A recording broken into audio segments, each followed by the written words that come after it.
বলিউডের চলচ্চিত্র পরিচালক, প্রযোজক মহেশ ভাটের নির্মিত ছবি বিভিন্ন সময়ে নানা কারণে বিতর্কের ঝড় তুলেছে।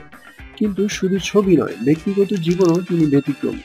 তার নিজস্ব জীবনচর্যাও বিভিন্ন সময়ে আলোচনার কেন্দ্রবিন্দু হয়েছে। অনেকেই জানেন না যে মহেশ ভাটের বাবা-মা বিবাহ বন্ধনে আবদ্ধ হননি। তার বাবা ছিলেন হিন্দু আর মা ছিলেন মুসলমান। পরবর্তী সময়ে বাবার সঙ্গে মহেশের মানসিক দূরত্ব তৈরি হয়। জীবনে বহু নারীর সঙ্গে প্রেমের সম্পর্ক জড়িয়েছেন মহেশ। শোনা যায় কলেজ জীবনে লরিয়েন ব্রাইট নামে এক নারীর সঙ্গে সম্পর্ক গড়ে ওঠে মহেশের। পরবর্তীকালে মহেশ ভাট ওই নারীর নাম পরিবর্তন করে রাখেন কিরণ। এই কিরণই মহেশের সন্তান পূজা ভাট ও রাহুল ভাটের মা। কিরণের সঙ্গে বিবাহিত জীবনযাপনের সময় অভিনেত্রী পারভিন বাবির সঙ্গে প্রেম সম্পর্ক শুরু হয় মহেশের। এই কারণেই কিরণের কাছ থেকে দূরে সরে আসেন মহেশ। কিন্তু পারভিনের সঙ্গে মহেশের সম্পর্কও দীর্ঘস্থায়ী হয়নি। পারভিন আর মহেশের মধ্যেও কালক্রমে তৈরি হয় দূরত্ব।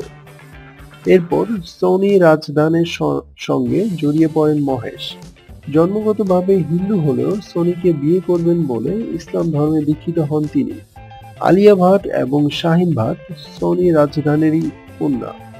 তবে মহেশকে নিয়ে বিতর্ক তুঙ্গে হয়ে ওঠে যখন একটি নামজাদা ম্যাগাজিনের কাভার শুটের জন্য মেয়ে পূজা ভাটের ঠোঁটে ঠোঁট রেখে চুমো খান তিনি। নিবিড়ভাবে চুম্বনরত বাবা মেয়ের এই ছবি পত্রিকায় প্রচ্ছদে প্রকাশিত হতেই দেশজুড়ে আলোড়ন শুরু হয়। বহু গণসংগঠন বাবা মেয়ের এই আচরণকে অশ্লীলতা বলে দাবি করে বিক্ষোভ দেখাতে শুরু করে। পূজা মহেশের বিতর্ক এখানেই থামেনি। এই ছবি প্রকাশ হওয়ার কিছুদিন পরে একটি নামী পত্রিকায় সাক্ষাৎকার দিতে গিয়ে মহেশ বলেন, আমি পূজাকে বিয়ে করতে চাই। ও যদি আমার মেয়ে না হতো তাহলে আমি সত্যিই ওকে বিয়ে করতাম। বিনোদনের আরো নতুন খবর জানতে অবশ্যই সাবস্ক্রাইব করুন। ধন্যবাদ সকলকে।